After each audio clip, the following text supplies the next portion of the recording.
નમસ્કાર દોસ્તો, સુપરફાસ્ટ તાજા સમાચારમાં તમારું સ્વાગત છે। દેશ, દુનિયા અને ગુજરાતના તાજા, મોટા અને સૌથી મહત્વપૂર્ણ સમાચાર જાણીએ તે પહેલાં તમે ચેનલમાં નવા હોય તો ચેનલને જરૂરથી સબસ્ક્રાઇબ કરીને વિડીયોને લાઇક કરી દેજો।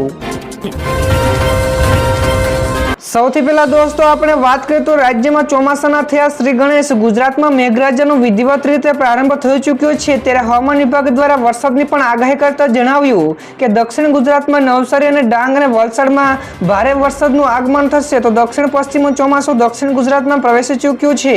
ત્યારે હવામાન નિષ્ણાત પરેશ ગૌસ્વામીએ પણ આગાહી કરી છે અને કહ્યું કે સમય કરતાં 4 દિવસ પહેલા જ ગુજરાતમાં ચોમાસું બેસી ગયું છે, તો આજે સમગ્ર ગુજરાતમાં વરસાદની પણ આગાહી કરવામાં આવી છે। તો દોસ્તો બીજા સૌથી મોટા સમાચાર સામે આવ્યા છે। ગરમીના લીધે શાકભાજીની આવક 30,000 મણ ઘટી છે। જ્યાં દર્શક મિત્રો ગરમીના કારણે અમદાવાદ એપીએમસીમાં શાકભાજીની આવકમાં મોટો એવો નોંધપાત્ર ઘટાડો થયો છે, તો શાકભાજીની આવકમાં ઘટાડો થતાં ભીંડી, ચોળી, દૂધી, ગાજર, રવૈયા, ગલકા અને ટીંડોળાના ભાવ કિલોએ 100 રૂપિયા સુધી પહોંચી ગયો છે। તો એપીએમસીના પ્રમુખ સંજય પટેલે જણાવ્યું હતું કે આકરી ગરમીના લીધે શાકભાજીના ઉત્પાદનમાં ઘટાડો થતાં શાકભાજીના ભાવમાં પણ 20 થી 25% જેટલો વધારો થઈ શકે છે। આગળ દોસ્તો વધુ એક સૌથી મોટા સમાચાર મળ્યા છે। સરકારી કર્મચારીઓ માટે આવ્યા ખુશીના સમાચાર। તો નવી સરકારની રચના બાદ સરકારી કર્મચારીઓના પગાર પંચમાં ફેરફાર થઈ શકે છે। તો જુલાઈમાં 8મું પગાર પંચ લાગુ થઈ શકે તેવી શક્યતાઓ છે। તો નવી સરકારે હાલમાં જ પીએમ કિસાન યોજના હેઠળ રૂપિયા 2,000નો 17મો હપ્તો ખેડૂતોના ખાતામાં ટ્રાન્સફર કર્યો હતો। તો સરકારી કર્મચારીઓની માંગ ઝડપથી પૂર્ણ કરવા તરફ ધ્યાન કેન્દ્રિત કરી શકે છે। તો હાલમાં દેશમાં 7મું પગાર પંચ પણ ચાલી રહ્યું છે અને તેના આધારે પગાર પણ આપવામાં આવી રહ્યા છે। તો દોસ્તો બીજા સૌથી મહત્વપૂર્ણ સમાચાર સામે આવ્યા છે। સુકન્યા સમૃદ્ધિ યોજનામાં 5 મોટા ફેરફારો। તો સરકારે સુકન્યા સમૃદ્ધિ યોજનામાં 5 મોટા ફેરફારો કર્યા છે, જેમાં ખાતા ઉપર વાર્ષિક વ્યાજ દરેક નાણાકીય વર્ષના અંતે જ જમા કરવામાં આવશે। તો 18 વર્ષની ઉંમર સુધી માત્ર માતા પિતા જ એકાઉન્ટને ઓપરેટ કરશે। તો ખાતું પુનઃ સક્રિય કરવામાં ન આવે તો ખાતામાં જમા કરાયેલી રકમ તે પરિપક્વ થાય ત્યાં સુધી લાગુ દરે વ્યાજ મળતું રહેશે। તો ત્રીજી પુત્રી છે તો તેના જન્મ ઉપર પણ સુકન્યા સમૃદ્ધિ યોજના ખાતું પણ ખોલાવી શકાય છે। ત્યારબાદ દોસ્તો બીજા સૌથી અગત્યના સમાચાર મળ્યા છે। સરકારી અને એએમસી સંચાલિત શાળાઓમાં એડમિશનો વધ્યા છે। તો અમદાવાદના શિક્ષણ જગતને લઈને ચોંકાવનારા આંકડા સામે આવ્યા છે, જેમાં એએમસી સંચાલિત શાળાઓમાં આ વખતે રેકોર્ડ બ્રેક નવા એડમિશનો પણ થયા છે। તો નવા થયેલા એડમિશનમાં મોટા ભાગના બાળકો ખાનગી શાળાઓથી સરકારી શાળાઓમાં આવ્યા હોવાની પણ વાત સામે આવી છે। એટલે કે હવે કહી શકાય કે હવે વાલીઓએ ખાનગી શાળાઓમાંથી સરકારી શાળા તરફ વળ્યા છે। તો દોસ્તો તમારે શું કહેવું છે કે બાળકોને ખાનગી શાળામાં ભણાવવું જોઈએ કે સરકારી શાળામાં? ફટાફટ નીચે કોમેન્ટ કરજો। તો દોસ્તો ફટાફટ આગળના બીજા સૌથી મોટા સમાચાર। 14 દિવસમાં ડુંગળીના ભાવમાં 50%નો વધારો નોંધાયો। તો છેલ્લા 2 સપ્તાહમાં ડુંગળીના ભાવમાં સતત વધારો જોવા મળી રહ્યો છે। તો નાસિકની મંડીમાં એટલે કે માર્કેટમાં ડુંગળીની સરેરાશ હોલસેલ કિંમત 26 રૂપિયા પ્રતિ કિલો હતી। તો આ દર 25 મેના રોજ 17 રૂપિયા પ્રતિ કિલોએ હતી। તો છેલ્લા 2 સપ્તાહમાં ડુંગળીના ભાવમાં 50% જેટલો વધારો થયો છે। તો જૂન પછી બજારમાં આવતી ડુંગળી ખેડૂતો અને વેપારીઓ પાસેથી પહેલેથી જ રાખેલા સ્ટોકમાંથી આવે છે। તો ડુંગળીના ભાવમાં વધારો થવાની પણ હજુ ધારણાઓ છે। તો દોસ્તો ત્યાર પછીના બીજા સૌથી મહત્વપૂર્ણ સમાચાર। શાળાઓ શરૂ થતા પહેલા જ સ્કૂલ વાહનોના ભાડામાં કરાયો આટલો મોટો વધારો। તો ઉનાળુ વેકેશન પૂરું થવામાં આવ્યું છે અને 13 જૂનથી શાળાઓ પણ શરૂ થઈ રહી છે। તો આ પહેલા જ વાલીઓને કમર તોડી નાખે તેવા સમાચાર સામે આવ્યા છે। તો દોસ્તો તમને જણાવી દઈએ કે સ્કૂલ શરૂ થતા પહેલા જ સ્કૂલ વાહન અને રિક્ષામાં 20% જેટલો ભાડામાં વધારો કરાયો છે। તો આ પહેલા સ્કૂલ વેનના કિલોમીટર દીઠ 1,000 રૂપિયા લેવામાં આવતા હતા, ત્યારે હવે 1200 રૂપિયા જેટલા ચૂકવવા પડશે। તો દોસ્તો આ સિવાયના બીજા સમાચાર વિશે ઝડપથી આગળ આપણે વાત કરીએ તો 7 જિલ્લાના 15 જેટલા વોટર પાર્ક ઉપર એસજીએસટી વિભાગના દરોડા પડ્યા છે। તો દરોડા દરમિયાન કરોડો રૂપિયાની કરચોરી પણ ઝડપાઈ હોવાના સમાચાર મળ્યા છે। તો ગુજરાતમાં ઉનાળાની સિઝનમાં લોકો વોટર પાર્કમાં મજા માણવા જતા હોય છે, ત્યારે હવે વેકેશનના સમયમાં વોટર પાર્ક દ્વારા અવનવી સ્કીમો પણ શરૂ કરવામાં આવી છે। જો કે હવે વેકેશન પૂરું થવાનો સમય થયો છે, ત્યારે એસજીએસટી વિભાગ દ્વારા રાજ્યમાં 7 જિલ્લામાં આવેલા 15 જેટલા વોટર પાર્કના 27 જેટલા સ્થળો પર દરોડા પાડીને સર્ચ ઓપરેશન કરવામાં આવ્યું હતું, જેમાં 57 કરોડના બિનહિસાબી વ્યવહારો પણ મળી આવ્યા છે। તો દોસ્તો ત્યાર પછીના બીજા સૌથી મહત્વપૂર્ણ સમાચાર સામે આવ્યા છે. અનિલ અંબાણીના શેર બન્યા રોકેટ. તો અનિલ અંબાણીની કંપની રિલાયન્સ પાવરના શેરોમાં તેજી જોવા મળી રહી છે. તો ગઈકાલે 7% તેજી સાથે 28 રૂપિયા પર પહોંચ્યો હતો. તો ઘણા વર્ષોમાં 2300%થી પણ વધુની તેજી જોવા મળી છે. તો આજે શેરના ભાવ ગત 2020માં 1.13 રૂપિયા પર હતો. જો કોઈ પણ વ્યક્તિએ 27 માર્ચ 2020ના રોજ રિલાયન્સ પાવરના શેરમાં 1 લાખ રૂપિયાનું રોકાણ કર્યું હતું તો તેને પોતાના રોકાણ જાળવી રાખ્યું હોય તો તેને આ શેરનું વર્તમાન મૂલ્ય ₹24.77 લાખ રૂપિયા મળ્યું હોત. તો દોસ્તો ત્યાર પછીના બીજા સૌથી મોટા સમાચાર સામે આવ્યા છે. સરકાર બનતાની સાથે જ ગુજરાતને મળ્યા 4,860 કરોડ રૂપિયા. તો એનડીએની સરકારની રચના બાદ પ્રથમ કેબિનેટની બેઠકમાં મોટો નિર્ણય લેવામાં આવ્યો હતો. જે પ્રમાણે નાણાં મંત્રાલય દ્વારા વિવિધ રાજ્યોને રૂપિયા 1,39,750 કરોડનો ટેક્સ ડેવલ્યુએશન જાહેર કરવામાં આવ્યું છે. જે અંતર્ગત ગુજરાતને રૂપિયા 4,860.56 કરોડ રૂપિયા ફાળવવામાં આવ્યા છે. તો ઉત્તર ગુજરાતને સૌથી વધારે 25,070 કરોડ રૂપિયા ફાળવવામાં આવ્યા છે. તો બિહારને પણ રૂપિયા 14,056 કરોડ અને મધ્યપ્રદેશને 10,970 કરોડ રૂપિયા ફાળવવામાં આવ્યા છે. ત્યારબાદના દોસ્તો બીજા સૌથી અગત્યના સમાચાર સામે આવ્યા છે. વરસાદની જોરદાર બેટિંગ. જ્યાં જુઓ ત્યાં પાણી જ પાણી. તો હવામાન વિભાગની આગાહીના વચ્ચે ગઈકાલે મુંબઈમાં વરસાદે જોરદાર બેટિંગ જોવા મળી હતી. તો મુંબઈના અનેક વિસ્તારોમાં મેઘરાજા મહેર પણ વરસાવી, જેમાં ખાસ કરીને થાણેમાં 1 કલાકમાં 60 જેટલા મીમી જેટલો અને ડોંબિવલીમાં માત્ર 15 મિનિટમાં જ 30 મીમી વરસાદ વરસ્યો હતો.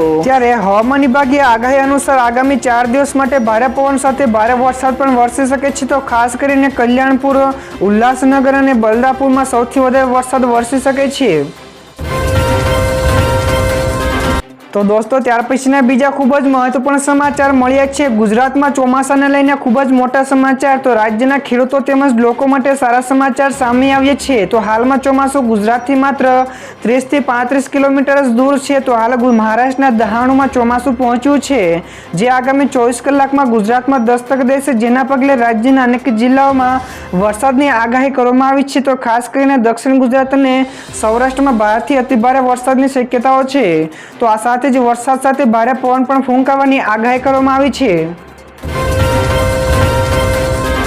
તો દોસ્તો ત્યાર પછીના બીજા સૌથી અગત્યના સમાચાર મળ્યા છે. જાણો પીએમ મોદીએ કયા મંત્રાલયો પોતાની પાસે રાખ્યા છે. તો નવી સરકારની રચનાની સાથોસાથ તમામ કેબિનેટ મંત્રીઓને અલગ અલગ મંત્રાલયોની ફાળવણી પણ કરી દેવામાં આવી છે.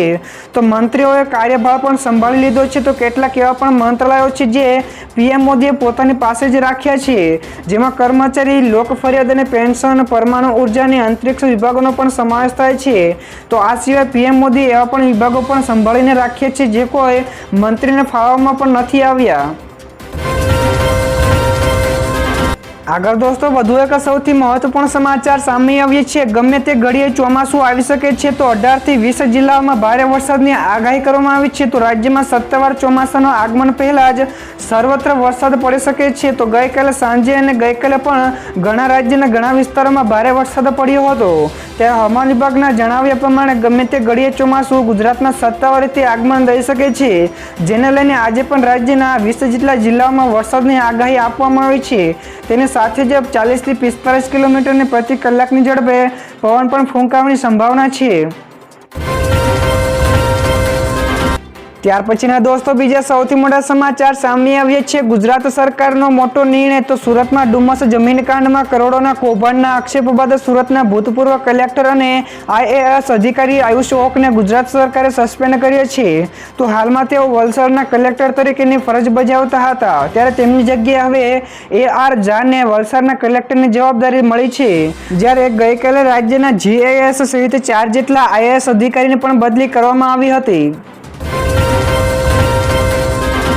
તો દોસ્તો ત્યાર પછીના બીજા સૌથી મહત્વપૂર્ણ સમાચાર સામે આવ્યા છે. લોકસભા બાદ હવે વિધાનસભાની પેટા ચૂંટણીનો વારો. તો લોકસભાની ચૂંટણી બાદ નવી સરકાર બની ગઈ છે, ત્યારે હવે દેશના 7 રાજ્યોની 13 જેટલી વિધાનસભા બેઠકો માટેની પેટા ચૂંટણીનો વારો છે. તો ધારાસભ્યોના રાજીનામા બાદ અથવા તો સભ્યોના અવસાનથી આ બેઠકો ખાલી પડી છે. તો આ બેઠકો ઉપર 10 જુલાઈ મતદાન થશે અને ત્યારબાદ 13 જુલાઈએ તેમનું પરિણામ પણ જાહેર કરવામાં આવશે, જેમાં બિહાર, બંગાળ, તમિલનાડુ, ઉત્તરાખંડ, પંજાબ, હિમાચલ પ્રદેશમાં પેટા ચૂંટણી યોજાઈ શકે છે. ત્યાર પછી ઝડપથી દોસ્તો આગળના બીજા સૌથી મોટા સમાચાર. ફરી એકવાર ગૃહમંત્રી બનવા ઉપર અમિત શાહનું મોટું નિવેદન. તો તેમણે ટ્વિટર ઉપર પોસ્ટ કરીને નરેન્દ્ર મોદીનો પણ આભાર માન્યો હતો. આની સાથે જ તેમણે લખ્યું હતું કે મોદી 3.0માં ગૃહ મંત્રાલયની સુરક્ષાને વધુ સઘન અને વધારે મજબૂત કરવાનું ચાલુ રાખશે. તો પીએમ મોદીના સુરક્ષિત ભારતના વિઝનને સાકાર કરવા નવા આયામ પણ રજૂ કરાશે.